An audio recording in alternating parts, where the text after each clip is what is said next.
We have a lot of complex layers to unpack today, so grab your favorite drink and let us get straight into the investigation. A shocking clue may have just changed everything we thought we knew about the escalating warfare surrounding the custody of Wiley and Amelia. Something feels off about that supposedly accidental situation with the spiked cup of coffee. We are looking at a scenario that goes far beyond a simple miscalculation or a momentary lapse in judgment. If you ask me, we are standing on the precipice of a massive, earth-shattering fallout that will shatter a relationship forever. The narrative we have been fed so far is that this was an isolated incident, an act born out of sheer desperation. But a new, deeply unsettling detail could expose a truth so dark that it will leave Michael questioning every single moment he spent with his current partner. You have to ask yourself, what happens when the mask finally slips and the monster underneath is revealed? We may be looking at the beginning of something huge, a betrayal that cuts so deep it alters the very fabric of these characters' lives permanently. Let us zero in on a very specific, highly suspicious detail in this entire mess. The clue here is Willow's bizarre behavior leading up to the moment the poison was ingested. Think about it carefully. Willow is usually highly reactive, always on edge, and fiercely protective, especially when it comes to the safety of Wiley and Amelia. Yet, during the crucial window when that coffee was being spiked by Jacinda, Willow was oddly silent. She was not panicking. She was observing. That is where things become interesting. What if Willow knew exactly what Jacinda was doing the entire time? I am willing to bet that Willow did not just have a fleeting suspicion. She caught Jacinda in the act. But instead of confronting her immediately and stopping the crime in its tracks, Willow made a calculated, chilling decision. She set up a secret recording. She wanted undeniable, concrete proof to destroy Jacinda once and for all. This one action, Willow holding back, staying quiet, and letting the trap spring, changes the entire dynamic of the crime. It shifts Willow from a helpless victim to a strategic player who is willing to play a very dangerous game of chess. If this detail about the secret recording is true, this could explain a lot about Jacinda's underlying motives and how far she was truly willing to go. We have to connect the dots here, guys. Jacinda did not just want to make Willow pass out or feel woozy for a few hours. That makes absolutely no sense if the ultimate goal is for Michael to win full, uncontested custody of Wiley and Amelia. You do not win a brutal custody battle by giving the opposing mother a mild stomachache or a temporary dizzy spell. If you ask me, Jacinda was aiming for a permanent lethal solution. She wanted to eliminate Willow entirely from the equation, believing she was doing the dirty work that Michael was too noble, too moral to do himself. Jacinda thought she was the ultimate mastermind, clearing the path for her and Michael to build a perfect, uninterrupted family unit. She likely convinced herself that this act of extreme violence was an act of love for Michael. But that is where the master plan completely derailed. Jacinda did not account for the unpredictable chaos of reality.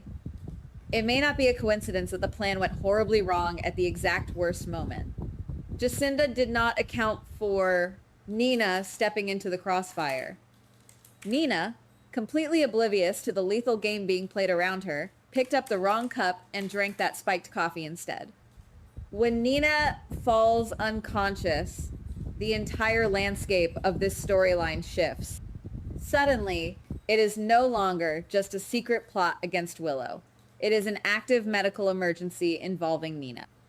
And this is exactly the moment where Willow's calculated silence must come to an end. Willow can no longer stand in the shadows and record. The collateral damage has become too great.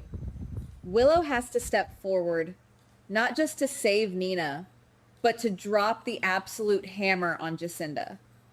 The twist here is brilliantly cruel. Jacinda thought she was erasing her biggest obstacle, but by acting so recklessly, she practically handed Willow the exact ammunition needed to destroy her life. Jacinda dug her own grave, and Willow simply stood by and filmed her doing it. This brings us to the big reveal theory, the absolute emotional epicenter of this entire investigation. Picture the scene playing out. Nina is collapsed on the floor, medical help is being summoned, and the panic is rising.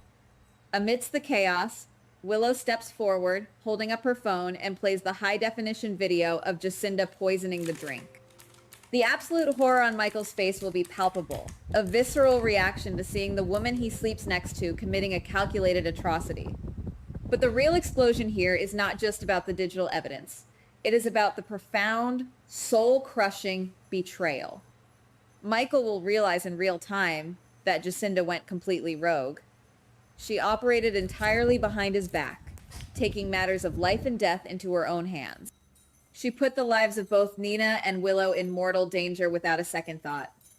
This is not a miscalculation or a mistake born of love. This is attempted murder, plain and simple.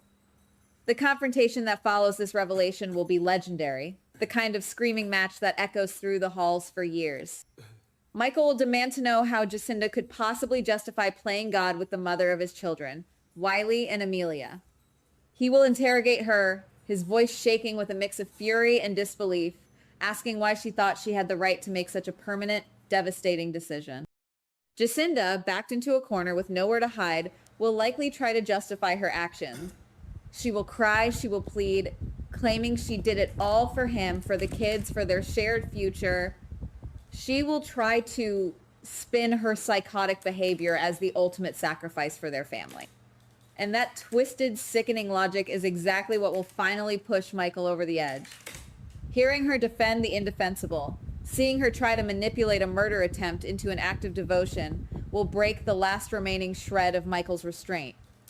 In a moment of pure, blinding, unadulterated rage, Michael is going to lose control completely. He is going to slap Jacinda. We need to talk about the sheer gravity of this slap, because it is not just a physical act. It is the definitive, violent end of their romance. Michael has always prided himself on his control, on being the rational thinker, the protector of his family. For him to physically strike Jacinda means he has completely snapped under the psychological weight of her betrayal. It is a line he crosses that he can never, ever uncross. The sound of that slap will be the death knell of their relationship. Jacinda will stand there, completely stunned, her hand to her cheek. The physical pain of the strike will be entirely eclipsed by the devastating realization that the man she committed this atrocity for is the one physically punishing her. The grand illusion of their unbreakable partnership will shatter into a million jagged pieces right there on the floor. Michael will look down at his own shaking hand, then look back up at Jacinda, and he will no longer see the woman he thought he loved. He will look into her eyes and see a monster, a massive liability, a direct threat to the safety of Wiley and Amelia. And Jacinda will realize in that agonizing, suffocating silence that there is absolutely no coming back from it. No amount of apologies, no desperate tears, no elaborate justifications will ever fix what just broke. The relationship is dead, executed by a single, unforgivable strike born of betrayal. The trust is entirely gone, replaced by a cold, hard disgust. Jacinda will see the hatred in Michael's eyes and know that her grand plan to secure her place in his life has resulted in her complete and utter banishment. She is no longer the supportive girlfriend, she is the enemy.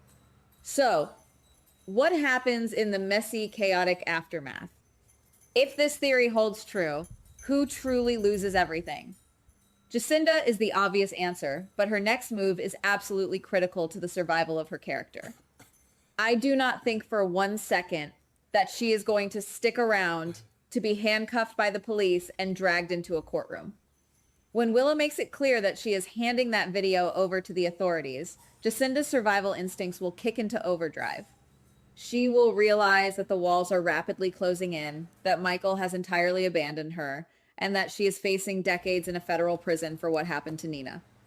Jacinda is going to flee. She will vanish into the night, slipping away before the sirens even arrive, leaving Michael alone to deal with the catastrophic fallout of her psychotic actions. But a villain like Jacinda does not just disappear forever. There may be more to this story. By going on the run, she transforms from a failed, desperate girlfriend into a lurking, dangerous threat.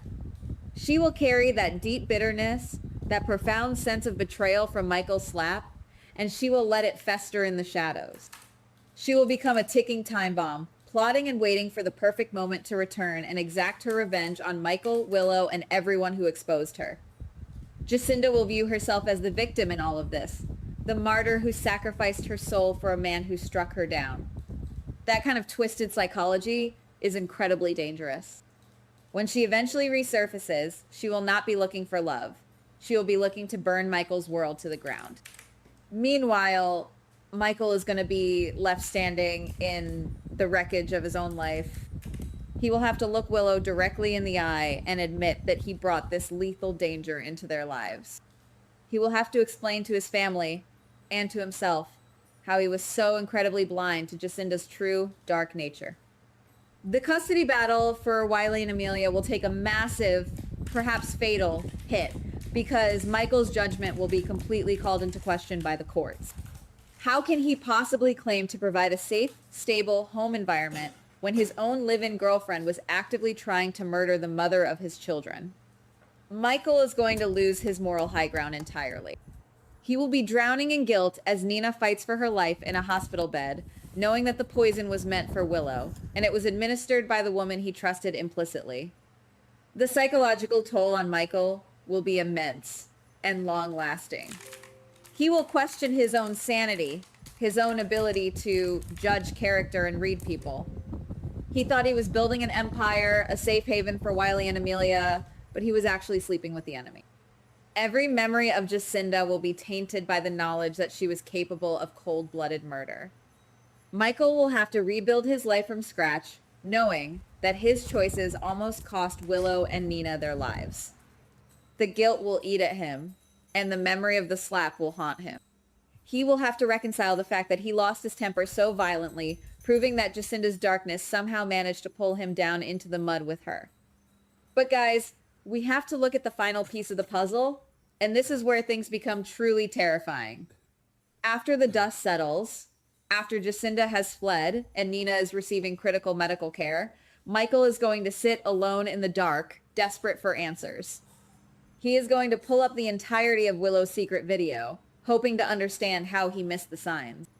But as he watches the unedited footage, he is going to see something that freezes the blood in his veins. The bigger question is, what else was Jacinda doing when she thought no one was watching her? I strongly suspect that the video will reveal Jacinda tampering with far more than just that one cup of coffee. It might show her actually through Michael's private, highly sensitive documents. It might show her manipulating the environment around Wiley and Amelia, or setting up other insidious traps that we do not even know about yet. The spiked drink might just be the very tip of a massive, terrifying iceberg. Michael will watch in horror as the video exposes a deeply disturbed individual who had been slowly, methodically dismantling his life piece by piece right under his nose. We may be looking at the unmasking of a true predator. The truth could be closer than anyone realizes, and Michael may not be ready for what is coming next. This is not just a bad breakup or a failed romance. This is the chilling realization that Michael invited a monster into his home, and the nightmare is far from over. Goodbye. Please like, subscribe, and comment on the GH Spoilers Daily channel.